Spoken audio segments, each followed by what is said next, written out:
It'll take a day to you this day of your time. How are you all? All right. All right. Thank you. Once again, we thank each and every one of you and all of you together collectively for the co-creation of this interaction. Let us begin this transmission with the title, The Last Days of Atlantis. The reason we are delivering this at this time is because your transition from your October to November month is the anniversary of its destruction. This is why, even though it has turned into something else, turned into a different translation, this is, however, the original reason why you have All Hallows Eve, Halloween, and the idea of All Souls Day and All Saints Day, October 31st, November 1st, November 2nd. The day before the destruction, the day of the destruction, the day after the destruction of Atlantis. That is the original reason for those holy days, in remembrance of that. So let us go back in time, approximately 12,800 of your years ago, or what you typically refer to as 10,800 BC. This was approaching the end of the days of the Atlantis civilization that had existed for many thousands of years. Began when there was the migration of those indigenous peoples in what you call your North and South America, the migration across the continents from west to east, eventually creating the colony of Atlantis in the islands that you now recognize to some degree as the Bahamas and Cuba.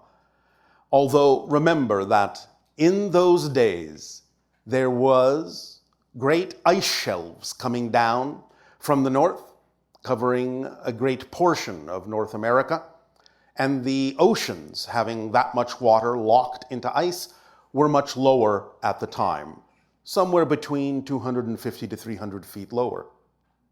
Thus, revealing, if you even look at your ocean maps today, the outline of the islands as they used to be.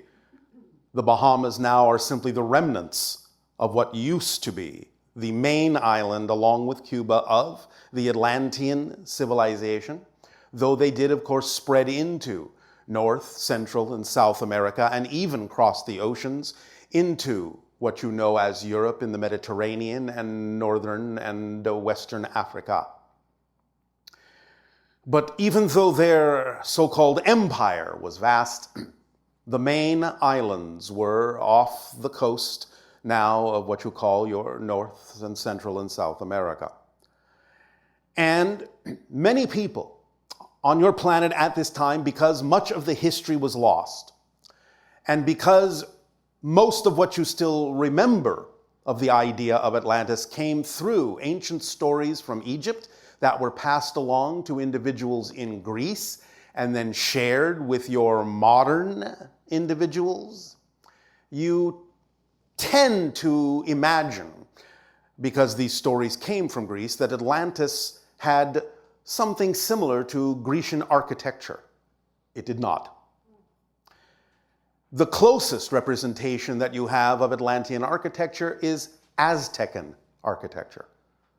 Large stone blocks, the kind of pyramids that you find in Central and South America. These are the appearances of the kind of structures you would have seen in Atlantean times. And the Aztec architecture that remains is the closest remnant to the idea of Atlantean architecture that still exists on your planet. Now, it did change a little bit when they went over into the idea of the Mediterranean, but it didn't become Grecian architecture. The closest representation is that which you call the Minoan architectures, specifically the Temple of Knossos on the island of Crete. You will see there an ancient Atlantean colony in that temple, which is known as the Labyrinth Temple and the legend of the Minotaur, for the Atlanteans were bull worshippers. So the idea is that they adopted some of the Grecian architecture, but still retained something quite different. For if you look at the architecture of the Temple of Knossos, you will find that the pillars and the structures there are not what you would find in the area you know to be Greece. They are painted differently, they are shaped differently. And it represents more the idea of the Atlantean idea of decoration, being that the pillars are red and black and the stones are white. And if you look at the remnants of the labyrinth that exists in the Temple of Knossos on the island of Crete, you will see that it was actually an initiation labyrinth which came from the culture of Atlantis. For when you follow the traces that remain of the labyrinth that are dug into the ground and lined with stone, you will find at the end of every single turn a large crystal buried in the rocks of the labyrinth. So that at each station there was an opportunity to meditate on those crystals, to resonate with those crystals, and work your way through the labyrinth in the sense of a particular ritual that will allow you at the end to allow your mind to open up to new understandings, new information, new initiations of the cosmos. This came from ancient Atlantean times. Now,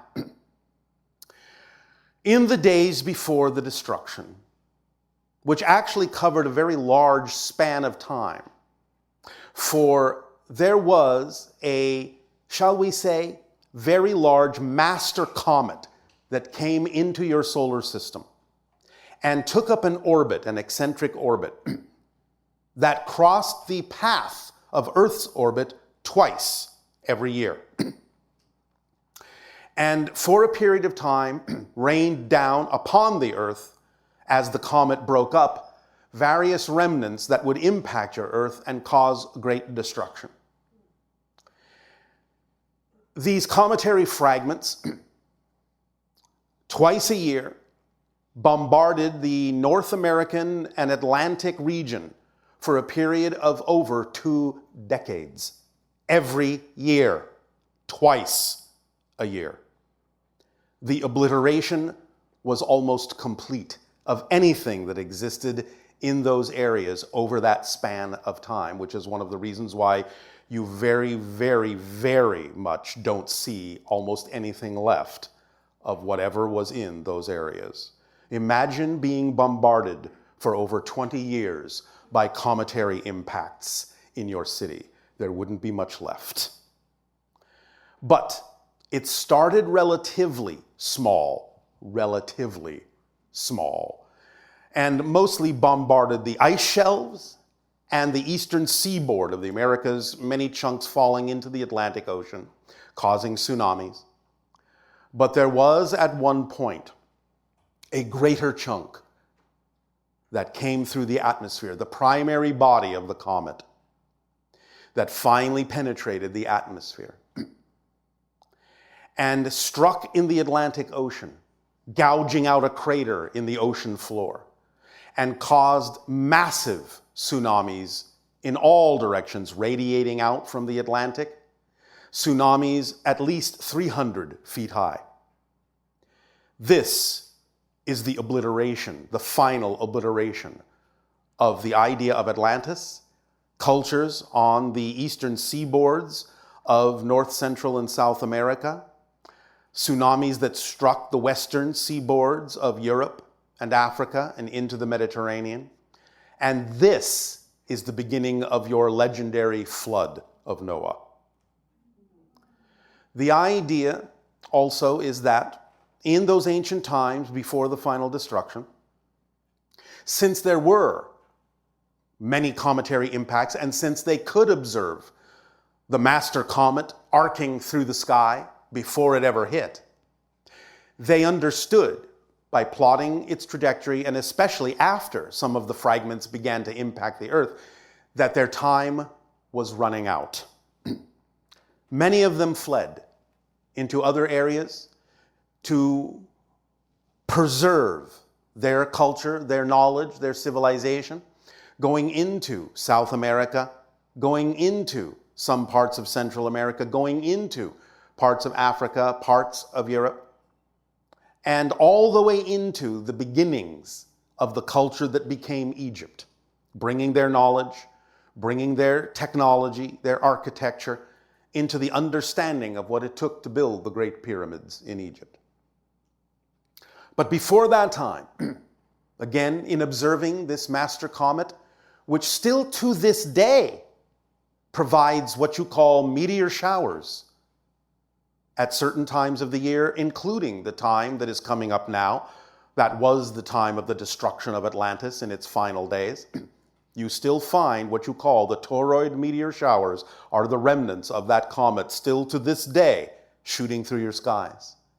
But now, simply the remains are very small and burn up in your atmosphere rather quickly, providing you with a spectacular show, but still acting as a reminder of those days, back when the sign of a comet in the sky and the memory, the civilization's collective consciousness memory of that comet is one of the reasons why comets developed the reputations that they did of being bad omens of destruction.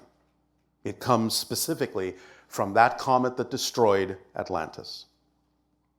Now, also at that time, the idea, even though the concept of dragons is also something else, also interdimensional beings that present themselves to you in your reality in a certain way that you have called a dragon form, comets also in ancient times were referred to as dragons, for they crossed the sky with their glorious burning tails, and again were akin to the idea of the interdimensional dragons in how they appeared against the stars.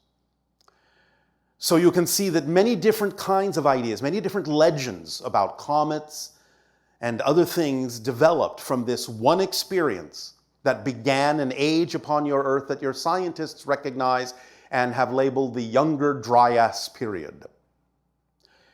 This shifted your climate radically at that time. And the cometary impacts that impacted the thick ice shelves on the North American continents caused much flooding, much runoff.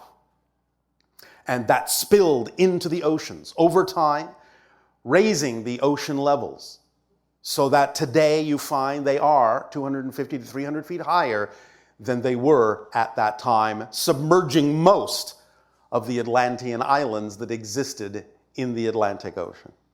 And again, one of the main reasons why you find it so challenging to find any remnants of that civilization today, although some things do still exist in those areas that you have yet to discover.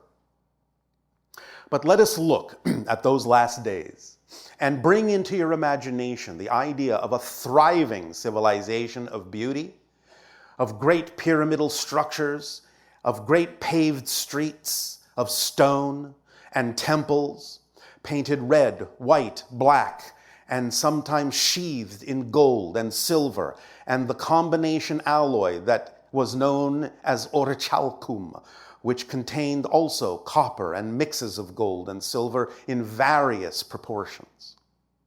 And the idea of the beautiful, shining crystals that gave light and power to the ancient capital cities of the ancient Atlantean Empire, and that also could be used in understanding their vibration for long-distance communication between the main empire islands and the outposts that existed around the planet.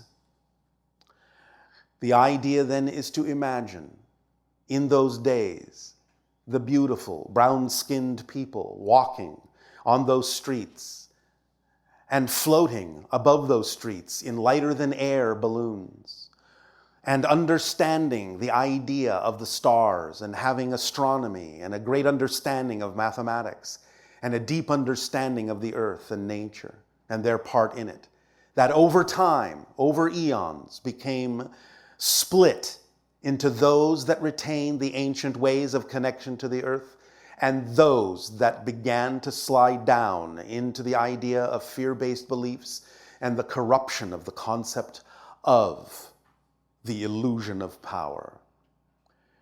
Your psychic, Edgar Cayce, referred to these as the children of light and the children of darkness.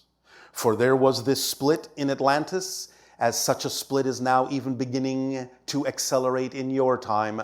For the idea itself of the Americas is a recounting and a recycling of the idea of Atlantean times, and an opportunity for you to lift yourselves up into a different future and a different path and a different outcome than what it is that they themselves experienced.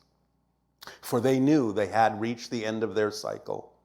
And so many of those that understood their connection to the earth, their connection to the stars, began to migrate away from the Atlantean capitals into various parts of the world that they knew would be safe, where they could rebuild, where they could preserve their knowledge in ancient structures such as some of the ancient pyramids, preserve their libraries in Alexandria and in Giza under the Sphinx, and in certain areas of Yucatan and South America and Peru, where some of those libraries still exist today and have yet to be discovered.